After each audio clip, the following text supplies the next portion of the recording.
What do you mean, quiet piggy? Venezuela's Quiet, Piggy. Okay?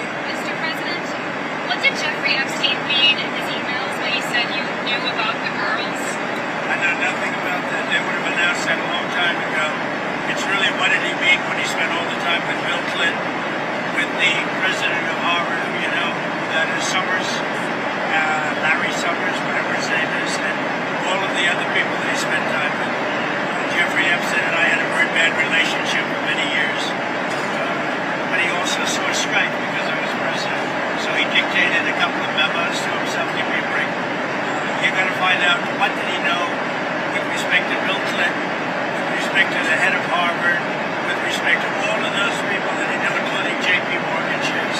Sir, Yeah, if Jennifer, there's go nothing ahead. Go ahead. incriminating in the file, sir, Venezuela, why not why are you acting as if... Quiet, Piggy.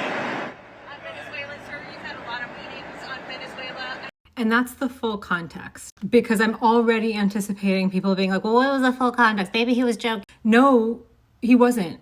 I have noticed this so many fucking times in so many of these briefings on the plane where he'll talk down to a woman just like that, but he hasn't gone so far as to poke her in the nose and say, quiet, Piggy. But it's always implied, right? He'll be answering a question, he'll get frustrated, and he'll be like, but you don't know anything about that, do you? Of course you don't. You're not very bright. He does those things over and over again, and I don't see anyone from the press saying anything to him about it. They just go on to the next question. What the fuck is that? And now he's gone overboard. Quiet, Piggy? And the next girl just asks a question about fucking Venezuela? How is this okay? I don't even see the guy whose face you can see in the corner. I don't even see his face change. It's so accepted. I have been super triggered by the way he talks to these women, but I've never wanted to really say anything because maybe that's just my thing. Maybe I'm reading too much into it. Maybe I'm hypersensitive to the way that men talk to me. But every time I have watched flip a switch while he's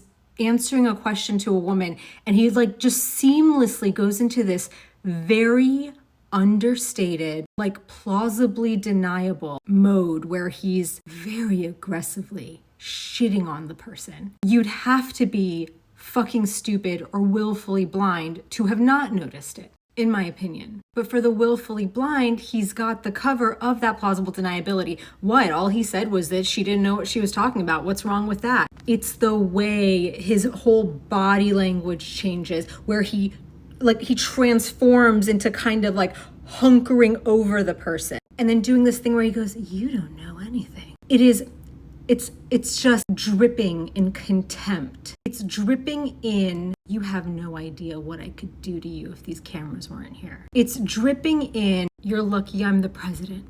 There was a story, a Diddy story, that was extremely disturbing to me. And it was a girl in California who said that her friend, who was a friend of Diddy's, FaceTimes her and is like, guess who I'm with? And then shows Diddy. And she was a smartass and made a joke about him, Tupac. And he's like, oh, she thinks she's funny? He made the guy take him to the girl's house along with another guy where they sedated her, but she was conscious. And he did the thing to her with a remote control after directing the other two to do things to her. And the way that he, Trump, talks to these women, the way that his eyes narrow and he hunkers over them, it's giving, if I wasn't president, I could do that. And I would do that. You're fucking lucky. Quiet, Piggy. And everyone just fucking goes on. That is not a normal way to address people. Not in your regular life, not as the president of the United States. Nowhere. That's not normal anywhere. How the fuck is anyone letting him get away with it? How the fuck are the other guys that are there, men, women, whoever, how are they not saying, excuse me? And that's what happens when you have this guy in the position that he's in. They're all afraid to lose access because then what will they report on tomorrow? They love it. They get clicks from it. Shame on all of them. It's disgusting. That guy in the corner one day, 30 years from now, is going to tell his grandkids that he stood up to the president right after that clip. He said, you can't talk to women like that.